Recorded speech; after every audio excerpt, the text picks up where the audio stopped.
cursive lowercase o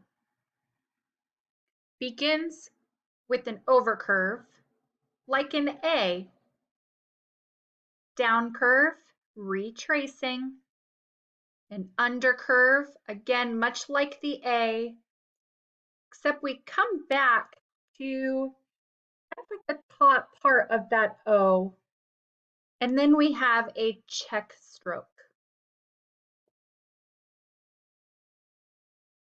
Overcurve, down curve, undercurve, connect, check stroke.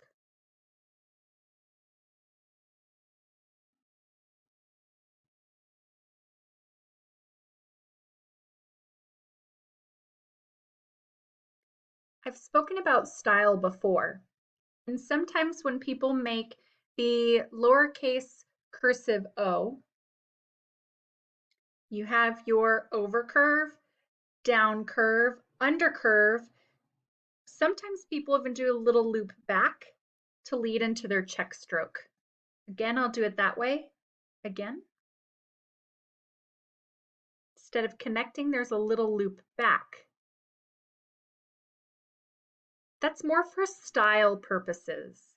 Either way is perfectly acceptable. You'll notice that the O ends, or the check stroke ends at the top, because that means it's going to be connecting with another letter. For example, the word low. L, O, connect up top with your W, check stroke.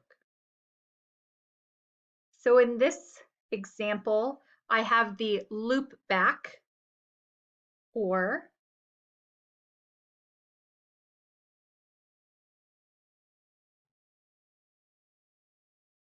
you don't have to. Out,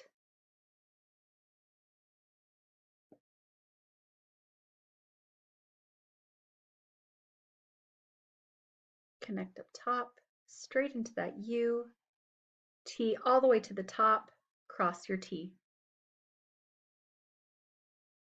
1,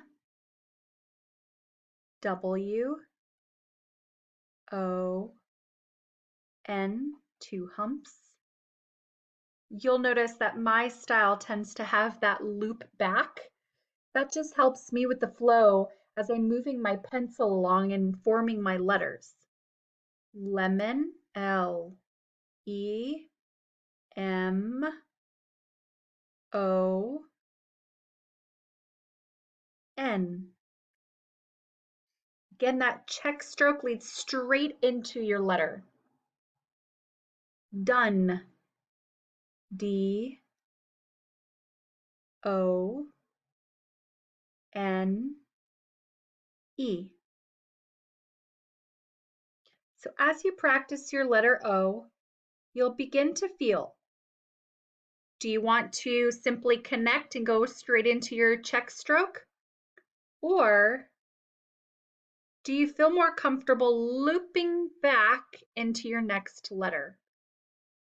Something I do want to caution you with, if you choose to loop back, as I did in this example, what I want you to avoid is making a large loop back.